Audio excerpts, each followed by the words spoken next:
kita punya anggarannya, kita lakukan penghematan banyak di pusat supaya sebanyak mungkin bantuan, sebanyak mungkin kita bisa membantu kepentingan rakyat di paling bawah. Kita berjuang supaya rakyat di sini nanti mengalami peningkatan kesejahteraannya semuanya. Tahun 2020 kita tuh udah memprediksi bahwa akan ada bencana besar di Batang Toru. Sumatera sendiri tahun 2024 itu kehilangan hampir 90.000. Sejarah kan gak bisa dibohongin ya, harus ditanggung jawabin. Sejarah pelepasan kawasan hutan paling besar, hampir jutaan, itu di masa Pak Zulkifli Hasan loh. Deforestasi hutan yang terjadi sehingga mengurangi lahan hutan, itu karena apa? Lebih banyak kegiatan yang legalnya atau ilegalnya? Kedua-duanya berkontribusi, ada izinnya. Siapa yang harus bertanggung jawab atas hilangnya banyak korban di Sumatera? Yang bisa dimintai pertanggungjawaban adalah 3 menteri tadi ya. Menteri Kehutanan, Pak Raja Juli Antoni, lalu kemudian Menteri SDM, Pak Bahlil Hadiah, Pak Hanif Faisal Rafiq, itu Menteri Lingkungan Hidup. Jadi tidak ada ekonomi yang tumbuh di bumi yang mati. Menyelamatkan bumi ini memang jauh lebih penting daripada ekonomi. Jangan meninggalkan Sumatera dengan luka yang panjang.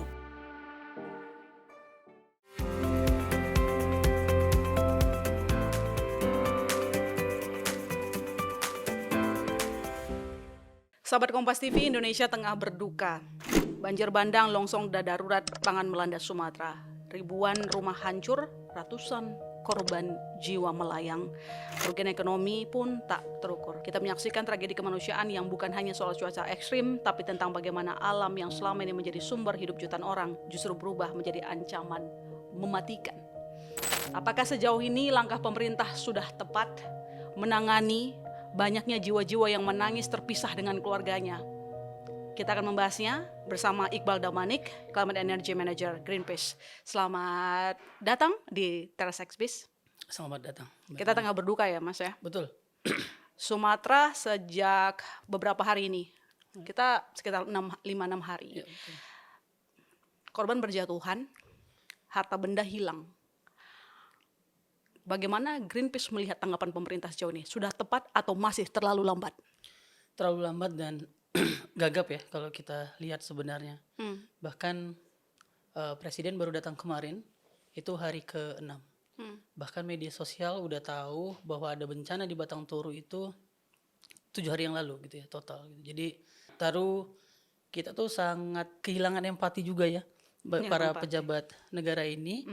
Ketika Kepala BNPB bilang tidak semengerikan yang ada di medsos gitu ya.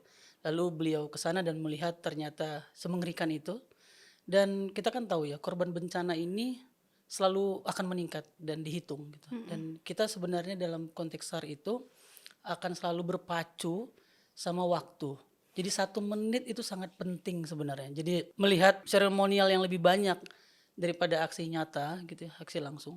Tanpa mengurangi rasa hormat pada aktivis, relawan, termasuk TNI Polri yang turun gitu ya.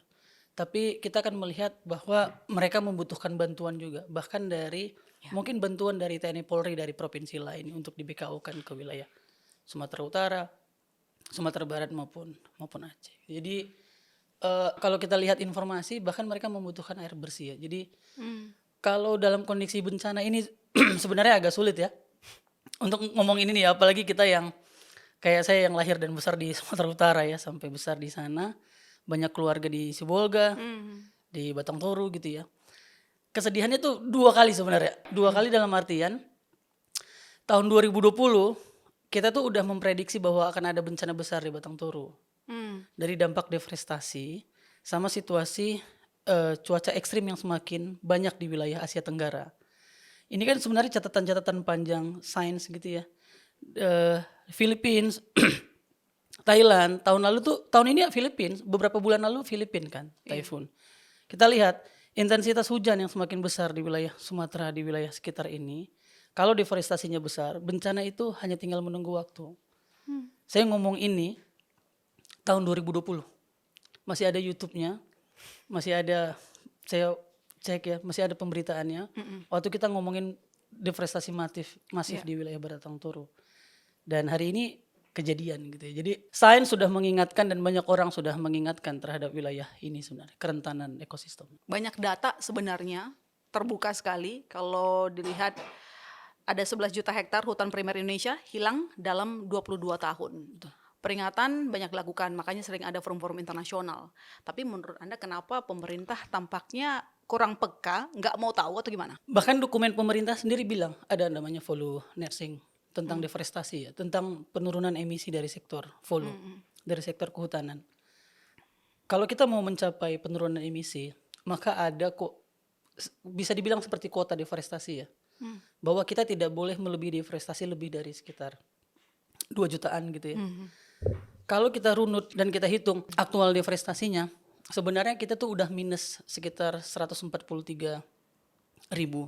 dari capaian target deforestasi yang harusnya tidak ada. Walaupun ini lucu ya, Indonesia menetapkan kuota deforestasi. Kenapa bisa begitu? Karena kita memungkinkan terjadinya deforestasi secara legal di Indonesia. Ada hutan-hutan di dalam konsesi yang memungkinkan dia untuk terdeforestasi. Dan itu terjadi di 3 provinsi Sumatera. Sumatera yang tiap tahun paling besar deforestasi di Indonesia itu selalu Kalimantan. Lalu diikutin wilayah Papua, lalu kemudian wilayah Sumatera. Dulu beberapa 10 tahun atau 20 tahun lalu itu wilayah Sumatera, lalu kemudian bergeser ke Kalimantan dan saat ini bergeser ke Papua. Baru-baru ini Menteri Kehutanan dan Raja Juli ya, bahkan Pak Julhas mempostingnya menyatakan bahwa karena di Kemenko Pangan akan melepaskan kawasan hutan di Papua itu sekitar 400.000 hektar, hampir 500.000 hektar.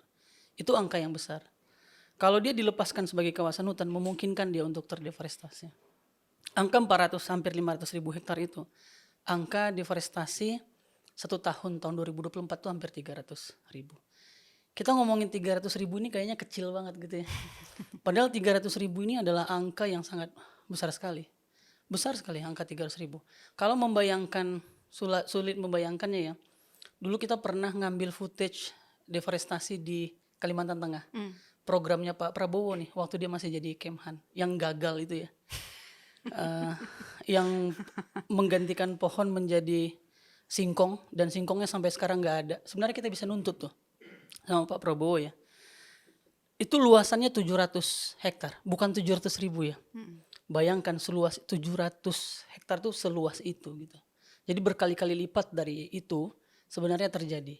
Sumatera sendiri, Pulau Sumatera tahun 2024 itu kehilangan hampir 90.000 hutan. Meningkat hampir 3 kali lipat dari tahun 2023. Itu sekitar 33.000. Itu angka yang besar. Dan Indonesia itu di dalam forum-forum internasional itu diminta selalu untuk berkomitmen. Karena apa? Karena kita itu salah satu dari 3 negara dengan hutan alam paling besar.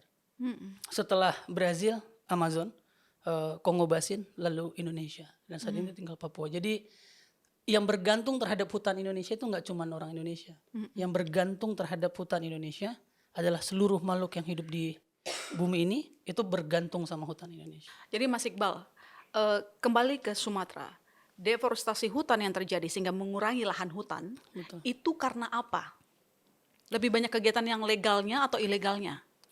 Kalau dari sisi skala besar, perbuatan deforestasi paling besar itu dari hutan tanaman industri, lalu kemudian perkebunan kelapa sawit, lalu kemudian tambang. 3 ini adalah industri berbasis lahan penyumbang deforestasi terbesar di Indonesia. Bahkan kita sampai sekarang itu masih ada hutan-hutan tersisa di dalam konsesi ini. Nah inilah yang kita minta sebenarnya kepada pemerintah, declare dong untuk menghentikan deforestasi. Karena apa? Karena paling tidak ada upaya mitigasi yang dilakukan oleh pemerintah, tidak tanggap darurat bencana saja. Karena ini akan menjadi lingkaran setan. Dari satu bencana ke bencana lain. Kalau kita tidak mengatasin root cause-nya, akar masalahnya, sampai seberapa besar uang yang akan kita keluarkan. Dan kita akan di situ-situ saja, nggak akan kemana-mana. Ekonomi nggak akan tumbuh. Gitu ya. Kerugian akan terus terjadi. Kita lihat misalnya tanggap darurat yang ada di Sibolga sekarang. Kerugiannya kan itu panjang sebenarnya. Karena mereka akan tidak berdagang yang tadinya berdagang. Yang tadinya ngantor akan tidak ngantor. Lumpuh kan ekonomi semuanya lumpuh. Yang tadinya UMKM nggak akan ada. Dan itu sulit untuk bangkit. Ini sebenarnya yang kita minta. Kenapa sih Greenpeace selalu ngoceh soal bencana nasional? Ini bukan soal tanggap daruratnya saja. Wilayah ini terbentang luas, 3 provinsi. Pasca rekonsiliasi lalu kemudian rehabilitasi lingkungan itu harus dilakukan gitu. Dan itu membutuhkan dukungan nasional dan itu butuh komitmen anggaran yang cukup besar. Jangan meninggalkan Sumatera dengan luka yang panjang karena Sumatera itu udah sering terluka. Sudah sering terluka. Dibiarkan terluka atau sengaja dilukai? Deforestasi sejarahnya dari perkebunan itu pertama kali terjadi di Sumatera. Lalu bergeser ke Kalimantan, lalu bergeser ke wilayah timur gitu ya. Jadi kenapa kemudian sering bilang kenapa bencana di Sumatera kalau sekali terjadi dia akan terjadi berulang? Karena memang kondisi ekologisnya udah nggak mampu untuk menampung situasi bencana yang besar. Dulu kenapa tidak begitu? Karena dulu tidak terjadi deforestasi secara masif gitu. Jadi hutan tersisa di Sumatera sekarang itu kurang dari 30% dari total pulaunya gitu ya. Jadi kerentanan ekologis itu terjadi. Sebenarnya kalau kita lari ke selatan, Sumatera Selatan itu selalu terjadi kebakaran hutan setiap tahun. Jadi Riau selalu terjadi kebakaran hutan 2 kali dalam setahun. Bahkan kita selalu mengekspor asap kita terjadi transboundary haze ke Malaysia dan ke Singapura, ke negara tetangga. Tapi sampai sekarang tidak pernah kita lihat ada aksi nyata dari pemerintah untuk mengatasi kebakaran hutan di wilayah Sumatera Selatan, di wilayah Jambi, di wilayah Riau. Jadi kalau kita bilang ya, di mana ada bencana di Sumatera? Mulai dari yang paling utara di Sumatera, Aceh, terjadi longsor karena memang karakteristik wilayahnya begitu, sampai Sumatera Barat dan Sumatera Utara. Lalu ketika kita geser ke Riau, maka yang terjadi adalah kebakaran hutan, Jambi kebakaran hutan, lalu kemudian Sumatera Selatan kebakaran hutan. Sumatera Selatan itu wilayah deforestasi paling besar salah satunya, HTI dan mereka gambut. Dan itu perusahaan-perusahaan nasional atau bahkan multinasional terbesar itu ada di Sumatera. Bahkan di wilayah yang sekarang banjir itu banyak, ada 8 yang sekarang itu Pak Hanif bilang akan mengevaluasi ya. Kita hormat pada kejujuran Pak Hanif ya, Pak Menteri LH bilang bahwa kami tidak memprediksi, kan dia bilang kan bahwa pada saat mengeluarkan persetujuan lingkungan hidup mereka tidak membayangkan akan ada hujan sebesar ini. Ini berarti anomali yang sebenarnya secara nggak langsung pemerintah sudah mengakui bahwa kita hidup di dalam krisis iklim. Nah ini kita butuhkan datang dari pemerintah. Dan sensitivitas krisis ini kita butuhkan datang dari seorang presiden. Ketika presiden mengatakan bahwa saya rasa sudah cukup apa yang saya lihat gitu. Padahal korban terus bertambah dari 100 kemudian 400 sekarang 600 lebih 400 orang belum ditemukan. Dan Belum pada termasuk yang luka-luka belum juga. termasuk yang luka-luka. Dan pada saat yang sama presiden membicarakan saya kira sudah cukup gitu. Apa yang cukup gitu ya? Padahal situasi tanggap darurat yang belum selesai. Ditambah lagi kita mendapatkan kabar dari kepala BNPB ya, walaupun kemudian beliau merevisi ya, meminta maaf bilang bahwa tidak semengerikan yang ada di medsos. Padahal media sosial itu kan citizen journalism ya sekarang. Mereka melihat secara langsung apa yang terjadi di hadapan mata dan itu harusnya menjadi bahan kajian. Oh ternyata kita harus melakukan sesuatu gitu. Dalam prinsip bencana tidak perlu mengetahui seberapa besar, tapi yang perlu dilakukan adalah datang dulu dan laksanakan. Lihat, ini kan kita lagi sering ngomongin damkar ya. Damkar kalau kita telepon dia nanya enggak, masalahmu lu sebesar apa? Nyawamu udah tinggal berapa persen? Enggak, dia datang dulu.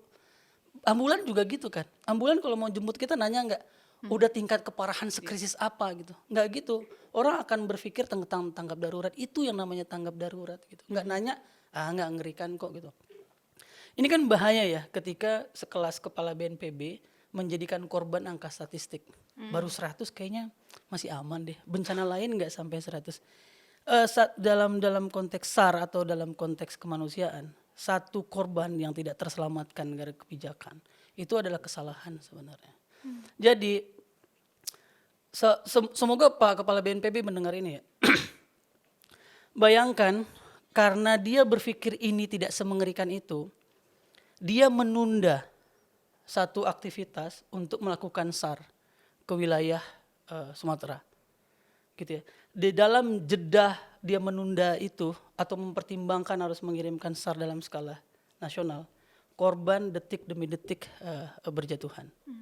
Dalam policy, dalam kebijakan itu adalah tanggung jawab dia sebenarnya, dan dia bertanggung jawab atas korban yang terus berjatuhan di bencana Sumatera. Tadi soal datengin, kita kan sudah lihat nih, Presiden sudah ke sana, DPR ke sana, ketum partai ke sana. Anda sudah melihat kepedulian, respon yang tepat, atau masih jauh dari harapan? Berarti ya. Bukan syukur namanya ya. Kita di Greenpeace ya. Greenpeace itu ada di beberapa negara, termasuk beberapa negara yang selalu berhubungan dengan bencana. Saya punya teman di Valencia. Greenpeace ada di sana dan mereka jadi korban gitu ya. Teman-teman di Philippines gitu ya. Jadi sebenarnya teman-teman Greenpeace ini hampir setiap hari kami mendengar kabar berita bencana sebenarnya. Tapi yang paling menyedihkan adalah di Indonesia masih sempat-sempatnya gitu ya, datang ke sana bawa spanduk, nempelin stiker gitu ya. Terus ya, apa ya, ngumpulin warga gitu ya. Sense of crisis kita tuh di mana sih sebenarnya sebagai pejabat publik? Kalau kita lihat di media pemberitaan, kayaknya cuman satu-satunya yang sempat nempelin stiker di bantuan terus pakai seremoni salaman gitu ya. Itu cuman ada di Indonesia gitu. Ini kan sebenarnya di media ini kita menunjukkan ada dua ya. Kan sering sekali netizen disalahkan, melebih-lebihkan gitu ya. Tapi itu menciptakan satu sense of crisis bahwa situasi darurat sedang terjadi. Tapi ketika ada kata sambutan, bahkan di kata sambutan menyebutkan ya harusnya Pak Prabowo sebagai presiden seumur hidup gitu ya, sempat semacam orasi kampanye gitu ya. Ada menteri yang bawa beras gitu ya, bawa kamera gitu. Bukan tidak boleh bawa kamera ya, tapi butuh sense gitu. Ini butuh cepat. Orang itu udah lapar. Kita hormat pada mereka yang datang ke sana, ketimbang tidak datang sama sekali ya. Tapi kita juga harus mencari sebenarnya akar masalahnya siapa. Contoh misalnya, deforestasi itu kan nggak datang dengan sendirinya. Ada yang memberikan izin kan, itu legal kan. Sejarah kan nggak bisa dibohongin ya, harus ditanggung jawabin. Sejarah pelepasan kawasan hutan paling besar 20 tahun terakhir, hampir jutaan, itu di masa Pak Zulkifli Hasan loh. Dan ada beberapa hektar yang dia tentu akan lepaskan di wilayah kawasan Sumatera gitu. Jadi semoga Pak Zulkifli Hasan mendengar ya. Anda juga harusnya melihat gitu bahwa apakah kebijakan yang Anda keluarkan pada saat Anda menjabat itu berdampak pada penderitaan orang lain hari ini. Gitu. Jadi nggak cuman sekedar dia datang gitu. Dengan banyaknya narasi yang seperti tadi Mas Iqbal sampaikan, tertuju ke Julhas. Haruskah Julhas menjawab sejumlah tuduhan atau mungkin data-data yang dimiliki oleh Greenpeace maupun lembaga lain? Tentu, jangankan data Greenpeace, jawab data kementeriannya sendiri. Kemenko, dia kan sekarang Kemenko Pangan, membawai Kementerian Kehutanan, Raja Juli. Panggil tuh Raja Juli, tanya sama Raja Juli, waktu saya menjabat jadi Menteri Kehutanan, berapa hutan yang saya lepas? Atau berapa deforestasi yang terjadi? Dia bisa tanya itu. Sejauh ini Anda tidak melihat ada itikat untuk menjelaskan atau lebih sibuk melakukan pembelaan atau apa gitu, maksudnya kan yang punya data Greenpeace pasti punya data, tapi itu kan harus dibuktikan juga ketika disampaikan, atau mungkin ada hak jawab dong dari seorang Julhas ketika jadi Menteri Kehutanan. Ya. Harusnya Pak Julhas menjawab ya tuduhan-tuduhan ini gitu ya. Bukan hanya tuduhan ya, datanya sendiri aja menjawab bahwa apakah betul saya melepaskan kawasan hutan sebesar itu, termasuk yang hampir 500.000 hektar di wilayah Papua Selatan yang dia declare beberapa waktu yang lalu. Jadi ya, dia harus bertanggung jawab gitu. Agak sulit sekarang. Kenapa kita agak sulit? Kenapa tidak banyak orang yang mention ya? Kenapa kita sulit meminta pertanggungjawaban Julhas? Inilah yang membuktikan sebenarnya kritik kita bukan soal Julhasnya, Tapi kritik kita adalah soal posisi Menteri Kehutanannya gitu. Jadi memang ketika dia sudah tidak menjabat akan sulit kita meminta pertanggungjawaban dia karena itu udah berlalu. Maka kita minta pada menteri yang saat ini menjabat, yaitu Raja Juli. Dan kebetulan kementeriannya sekarang di bawah Kemenko Pangan, di bawah Pak Julhas. Jadi kalau mau mengevaluasi situasi bencana ini, maka Kementerian Kemenko-nya Pak Julhas lah yang paling mungkin melakukan evaluasi secara menyeluruh karena dia membawahi Kementerian Kehutanan salah satunya. Dan saya rasa sebenarnya nggak masalah ya. Ketimbang klarifikasi di beberapa podcast ya, Pak Julhas kan klarifikasi di beberapa podcast soal tapping dia dengan Harrison Ford gitu ya. Fakta bahwa terjadi deforestasi masif di Tisonilo bisa dibantah nggak sama Pak Julhas? Dan itu terjadi pada saat dia menjabat. Nggak ada bantahan kan. Kenapa harus membantah? Oh itu kemarin tuh dokumenter sebenarnya. Gitu kan jawaban Pak Julhas. Yang perlu dijawab itu bukan soal apakah itu tapping dokumenter dari Harrison Ford atau tidak. Yang perlu dijawab Pak Julhas adalah apakah tuduhan Harrison Ford bahwa terjadi deforestasi masif di Tisonilo itu terjadi. Sampai sekarang kita nggak mendengar jawaban iya atau tidak kan. Kalau berani sebut aja tidak gitu. Kita menunggu itu Pak Julhas. Kita tunggu pernyataan bahwa saya tidak melepaskan kawasan hutan. Pada saat saya menjabat tidak ada terjadi deforestasi. Kita tunggu itu. Di masa seperti ini orang kan sensitif ya, Mas. Iya. Kita saja kalau misalnya ada orang salah ngomong, kita tidak di sana, meski kita besar di Betul. sana, agak kesal kalau misalnya ada jawaban-jawaban yang mungkin tidak semestinya. Betul. Ya, salah satunya, ingat kan ketika ada kayu-kayu Ya, muncul ya. dalam banjir, kemudian disampaikan Dirjen Penegakan Hukum Kemenhub Dwi Janwanto Nugroho, kayu-kayu tersebut merupakan kayu lapuk akibat pohon tumbang. Kemudian kan Greenpeace mengkritik, lalu kemudian kan juga ada revisi lagi itu. Nah, jadi Anda gimana melihat jawaban seperti itu? Saya sebenarnya agak ini sebagai edukasi juga ya ke masyarakat ya, Mas. Apa yang bisa membedakan mana kayu pohon yang baru ditebang dengan kayu yang memang lapuk? Biasanya kan ada ukuran seberapa dalam dia terendam oleh air kan. Dan yang kemarin kita lihat itu kan mengambang tuh, banyaknya yang mengambang, yang terlihatnya. Saya tidak tahu di bawahnya. Teman Greenpeace gimana? Dan mungkin merespon jawaban ini lagi sih. Pertama itu kita lihat dari kalau dia terangkat karena banjir, maka masih ada akarnya.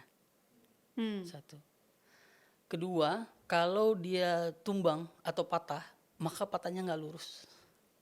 Kalau kita lihat dari pandangan mata dan beberapa teman-teman volunteer yang ke sana, itu potongan gergaji yang mereka lihat. Gelondongan lok-lok yang kita lihat ini, itu memang, jadi kalau kita tahu ya model lok itu, kalau begitu ditebang, itu nggak langsung keluar. Itu ditumpuk dulu tuh, ditumpuk dulu. Nah ini pernah kejadian juga, mungkin waktu Bukit Lawang dulu, Sumatera Utara, wilayah Langkat, sekitar 15 tahun yang lalu kali ya. Itu juga pernah banjir dan lok-lok akhirnya keluar dan akhirnya terbukti bahwa lok-lok itu memang udah disimpan beberapa bulan-bulan sebelumnya. Dan ini memungkinkan sebenarnya. Tapi yang harus, ini kan dalam situasi tanggap darurat ya. Yang harusnya kita harapkan dari seorang, kan beliau tuh Abgakum ya, salah satu penegak hukum di bidang kehutanan, Dirjen Gakum. Harus bilang kan, harus sebenarnya kita akan telusurin dari mana ini berasal gitu. Jadi tidak cepat untuk menyimpulkan. Setelah disimpulkan kan baru dilihat, ya akan kami telusurin. Kenapa nggak dibalik? Kita telusurin dulu, kita lakukan kajian sejauh ini. Itu akan lebih menenangkan sebenarnya. Ketimbang membantah, dan tahulah ya netizen sekarang, wah membela nih gitu. Jadi dan itu akhirnya menimbulkan kekisruhan. Kita berharap sebenarnya ada pola komunikasi yang penuh dengan empati dalam situasi yang kayak gini gitu ya. Dan kita harusnya mendapatkan itu dari pemerintah. Kenapa yang membuat kita tenang sebagai warga negara sebenarnya adalah kita percaya ada pemerintah yang sedang melakukan sesuatu. Kita berisik tentang apakah ini bencana nasional atau bencana daerah karena kita nggak yakin pemerintah sedang bekerja. Sehingga kita mendesakkan. Pemerintah, you need to do something. Lo harus lakukan sesuatu kepada orang-orang yang ada di Sumatera gitu. Itu sebenarnya yang, nah dengan pernyataan-pernyataan kepala BNPB yang kayak gitu, lalu kemudian Pak Dirjen Gakum Kementerian Kehutanan ngomong begitu, itu menciptakan bahwa ini pemerintah bisa dipercaya atau enggak sih gitu. Sehingga kita penuh keraguan-raguan dan itu menjadi apa ya? Menjadi diskursus yang nggak produktif sebenarnya dan nggak baik gitu. Dan itu terus-terusan diproduksi sama pemerintahan saat ini. Semoga ada aparat pemerintah yang mendengar dan melakukan evaluasi soal ini ya. Sebenarnya Sumatera itu kita lihatnya pilu ya Mas. Ya. Waktu ada anak bayi yang dicoba diselamatkan, ya kan, sudah kehilangan orang tua mungkin, ya banyak keluarga yang terpisah dengan keluarganya sendiri. Begitu yang dulu hangat, sekarang jadi pilu terpisah dari keluarga. Saya rasa harusnya itu sudah cukup untuk mengetuk nurani. Jangan sampai muncul statement-statement seperti ya, kita tidak menuduh nirempati. Yang Anda lihat sekarang di Sumatera dari data Greenpeace, kebanyakan penggundulan hutan dilakukan karena aktivitas ilegal atau yang legal. Kita nggak usah ngomongin yang benar atau salahnya dulu, karena tadi mau legal pun ternyata kan juga merugikan lingkungan gitu dan merugikan ekosistem. Basic sekali itu harus diketahui oleh semua orang begitu. Lebih banyak yang legal apa ilegalnya? Kedua-duanya berkontribusi gitu ya. Tapi kalau kita lihat penyumbang deforestasinya itu adalah deforestasi legal. Legal yang ada lulus sensor, ada izinnya. Ada izinnya tanpa mempertimbangkan dampak buruknya atau asal kasih aja, atau sudah memenuhi standar dalam melakukan deforestasi misalnya. Inilah kenapa kita memungkinkan untuk menuntut dan meminta pertanggungjawaban kepada menteri-menteri yang berurusan dengan ini. Ada 3 menteri. Pertama Menteri Kehutanan, dia bertanggung jawab dan punya kewenangan soal pengelolaan hutan, termasuk memberikan izin di dalam kawasan hutan yang menjadi kewenangan dia, bahkan melepaskan kawasan hutan. Dan perlu diingat, dia memiliki fungsi pengawasan. Kedua, Kementerian ESDM, dia memiliki kewenangan untuk memberikan izin tambang, baik itu di dalam kawasan hutan maupun di luar kawasan hutan, termasuk pengawasan perizinannya. Kemudian lingkungan hidup, Kementerian Lingkungan Hidup ini memberikan persetujuan lingkungan hidup gitu ya. Ketika mereka memberikan satu izin yang tadi Kak Ilona bilang, berarti ada kebijakan yang salah di situ. Ada kegagalan kebijakan. Dan ini membuktikan ada izin-izin di wilayah yang rentan terhadap bencana, sehingga begitu terjadi cuaca ekstrim, ekosistem ini nggak bisa menampung dan terjadilah bencana. Mahkamah Internasional itu Juli tahun 2025 mengeluarkan pernyataan bahwa negara-negara yang gagal melakukan tindakan pengendalian perubahan iklim atau melakukan kebijakan sehingga krisis iklim terjadi, itu dapat dituntut dan dianggap melanggar hukum internasional. Gitu. Jadi dalam podcast ini ya, bagi orang-orang Sumatera Utara, Aceh, Sumatera Barat, mungkin saat ini kita memang dalam proses pemulihan. Tapi begitu kita pulih, kita bisa bangkit dan kita bisa menuntut negara sampai ke mahkamah internasional. Dan peluang itu ada. Dan pemerintah harusnya sudah bisa nantinya harapan kita mendeklarasikan perusahaan-perusahaan apa saja yang menimbulkan kekacauan di Sumatera dan siapa pihak-pihak yang memberikan izin. Betul, harus bertanggung jawab. Kalau perlu izinnya dibatalkan, cabut izinnya. Apa susahnya gitu ya. Kalau kemudian itu memang bersalah. Prabowo pernah melakukannya kan di Raja Ampat, 4 izin dia cabut. Kenapa dia takut melakukannya di Sumatera Utara? Anda punya bukti kalau aktivitas deforestasi ataupun legal dan legalnya pembalakan hutan itu merusak lingkungan. Perusahaan apa saja sih yang terlibat dari data Greenpeace yang ikut merusak Sumatera? Ya, kita menyebutnya begini ya, kalau merubah bentang alam gitu ya. Mereka merubah bentang alam sehingga terjadi deforestasi, terjadi pembukaan lahan. Di wilayah atas Batang Toru itu ada satu perusahaan emas, itu Agincourt gitu ya, mereka membuka lahan. Walaupun mereka bilang bahwa ada bantahan gitu ya, bahwa mereka tidak menyebabkan bencana. Itu perlu diuji bantahan itu. Ini kan satu ekosistem di wilayah DAS. Wilayah DAS itu terhubung. Makanya kita meminta harusnya Kementerian ESDM, Kementerian Lingkungan Hidup gitu ya, memberikan pernyataan dan melakukan evaluasi terhadap izin-izin yang ada di situ. Lalu kemudian ada beberapa perusahaan perkebunan kelapa sawit di situ. Lalu kemudian yang di wilayah Batang Toru, walaupun itu adalah pembangunan pembangkit listrik tenaga air ya. Dan itu kan renewable energy. Tapi kita perlu tahu bahwa transisi energi itu juga harus berkeadilan pada warga.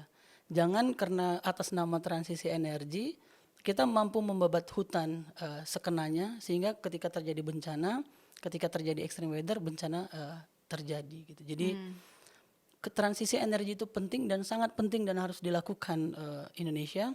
Dan salah satu bencana ini terjadi gara-gara kita lambat sekali melakukan transisi energi dari fossil fuel. Dan itu ada data-data sainsnya gitu ya. Nah tapi proses itu pun harus dilakukan secara berkeadilan. Jangan sampai dia menyebabkan bencana secara langsung. Contohnya ya banjir yang terjadi di Sumatera Utara saat ini. Jadi Mas Iqbal, siapa yang harus bertanggung jawab atas hilangnya banyak korban di Sumatera? Ya. Yang bisa dimintai pertanggungjawaban adalah 3 menteri tadi ya untuk saat ini. Pertama adalah Menteri Kehutanan, lalu Pak Raja Juli Antoni, lalu kemudian Menteri SDM Pak Bahlil Lahadiah, lalu kemudian Pak Hanif Faisal Rafiq itu Menteri Lingkungan Hidup. 3 menteri ini adalah orang yang paling bertanggung jawab terhadap bencana yang saat ini terjadi, baik itu di Sumatera Utara, Aceh maupun di Sumatera Barat. Ini seharusnya jadi ajang pembuktian nggak sih untuk pemerintah membuktikan diri bahwa mereka peduli terhadap ekologi, terhadap kehidupan. Jadi harus berani sebutin namanya siapa yang kasih izin, jangan pandang bulu. Betul. Dan jangan selalu selalu bilang izinnya ini keluar bukan zaman saya. Kan selalu begitu kan. Ini deforestasinya terjadi 10-an tahun, bahkan saya belum menjabat.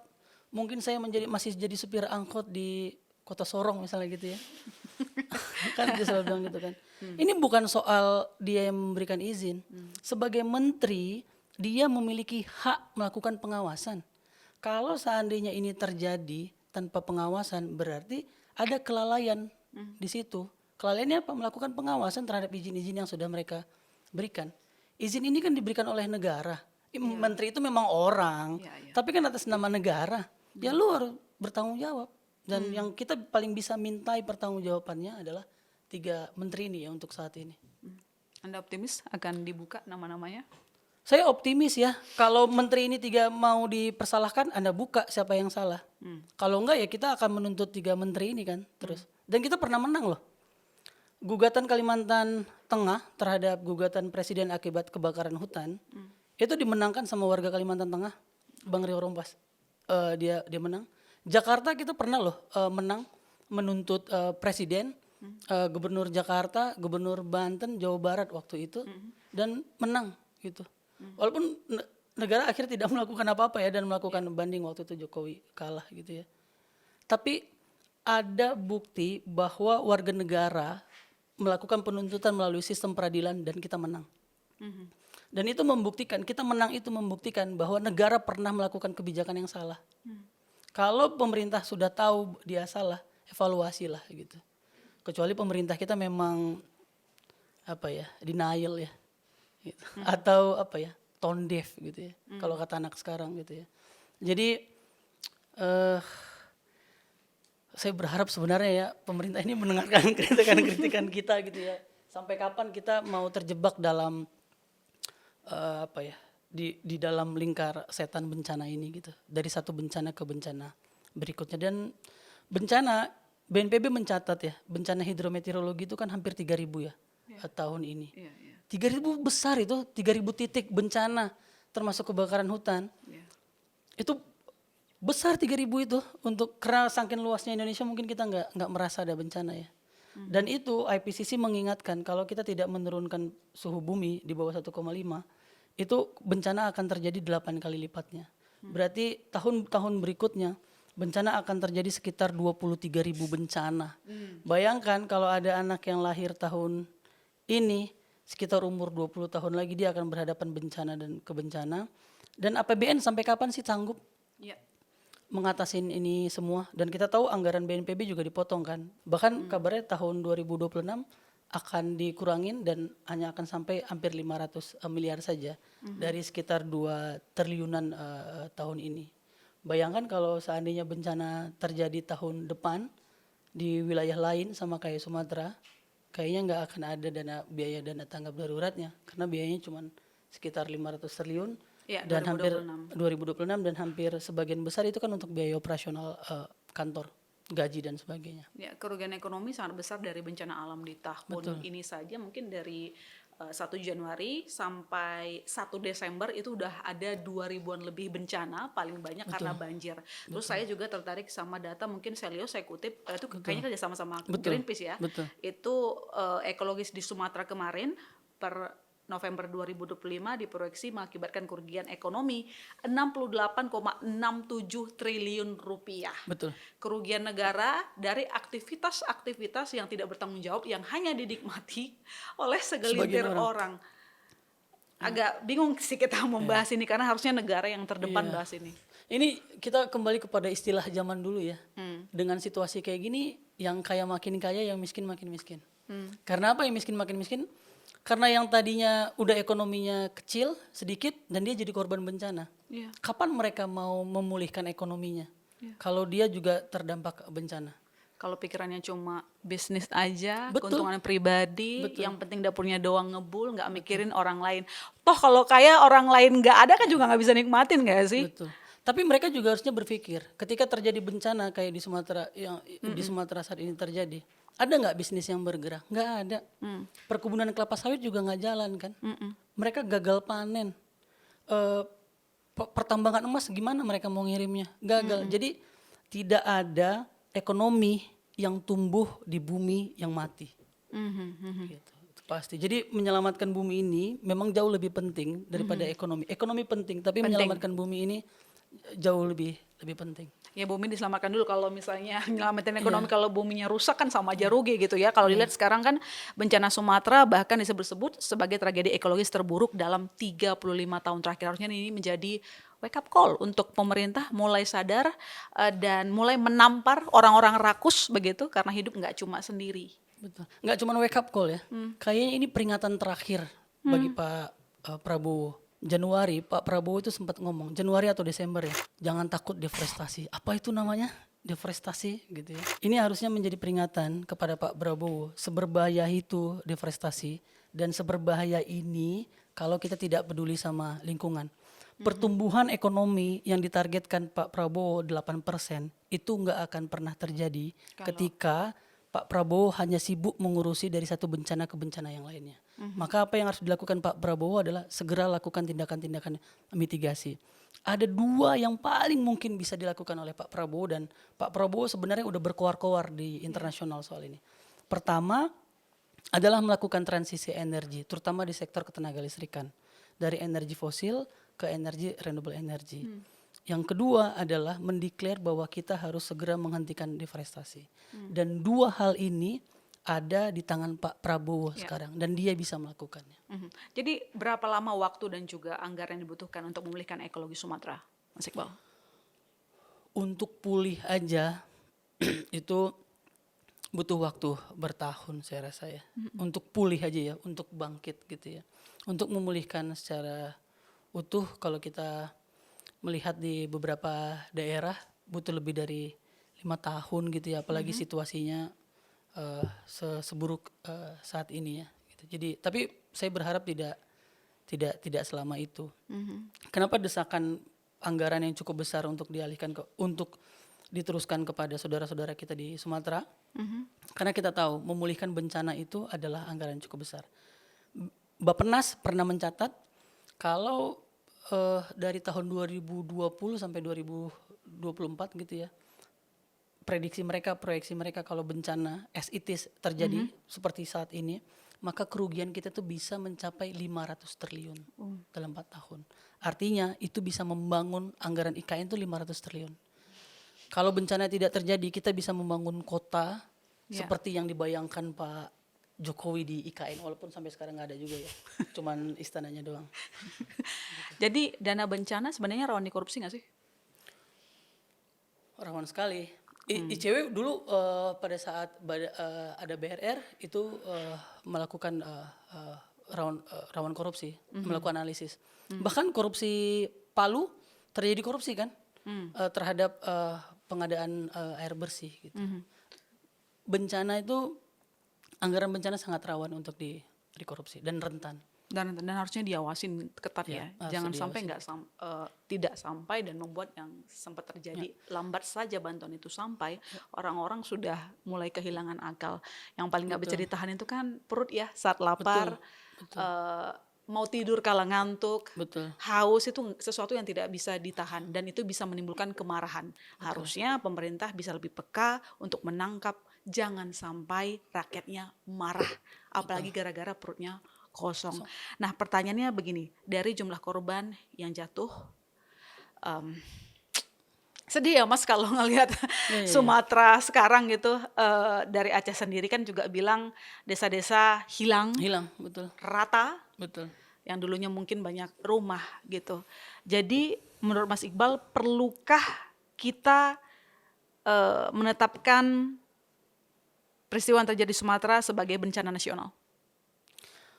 Perlu, sangat perlu sebenarnya dalam situasi seperti ini ya. Dan saya berharap sebenarnya Pak Prabowo segera gitu ya, nggak menunggu waktu lagi. Dan apa ya, kenapa dalam hal-hal kayak gini kita selalu berpikir legal formal. Ini situasi darurat, tapi orang-orang masih berpikir berdasarkan Undang-Undang Nomor 24 gitu ya.